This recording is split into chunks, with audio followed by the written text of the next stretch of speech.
Remember that annoying little story of Bloody Mary? You know, that light a candle in your bathroom with the lights out late at night, look in the mirror and say her name 3 times in a row. Bloody Mary, Bloody Mary, Bloody Mary, and hope you won't be found dead with your eyes scratched out, or with claw marks all over your body, or the possibility that you will be forever trapped behind the glass of the mirror for all eternity.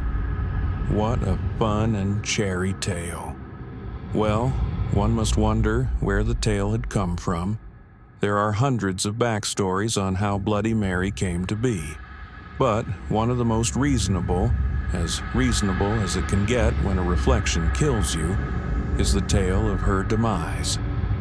In the 1800s, there lived a young girl named Mary.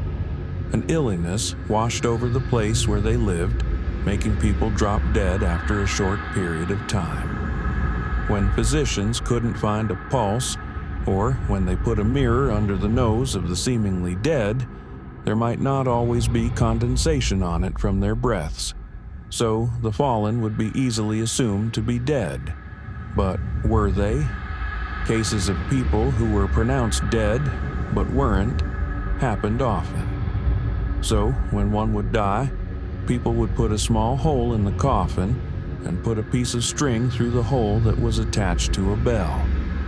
The bell would hang on a stick by the homes of the deceased, and if they woke up, they would simply pull the string, ring the bell, and would be dug up.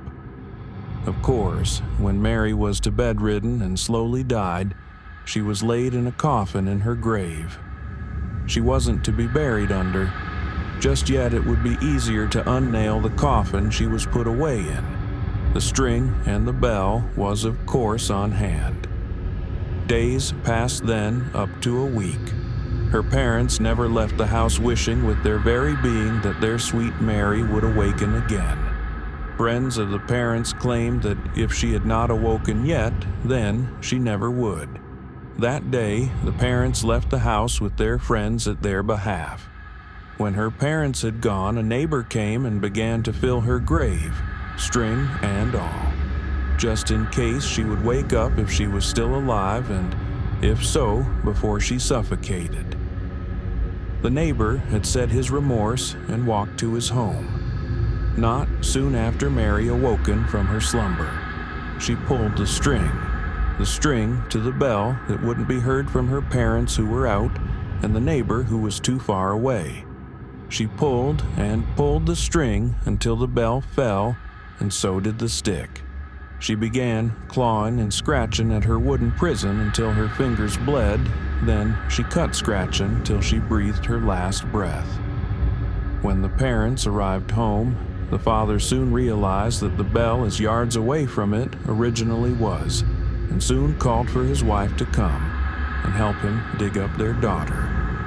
When dug through, they unlatched the coffin and found Mary in a petrified state, her hands like claws covered in blood, same with her white dress she was buried in.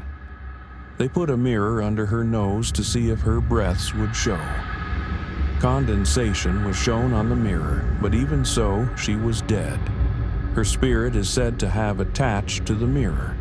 And now, whenever one calls Bloody Mary 3 times, she come and claws at the unknowing victim.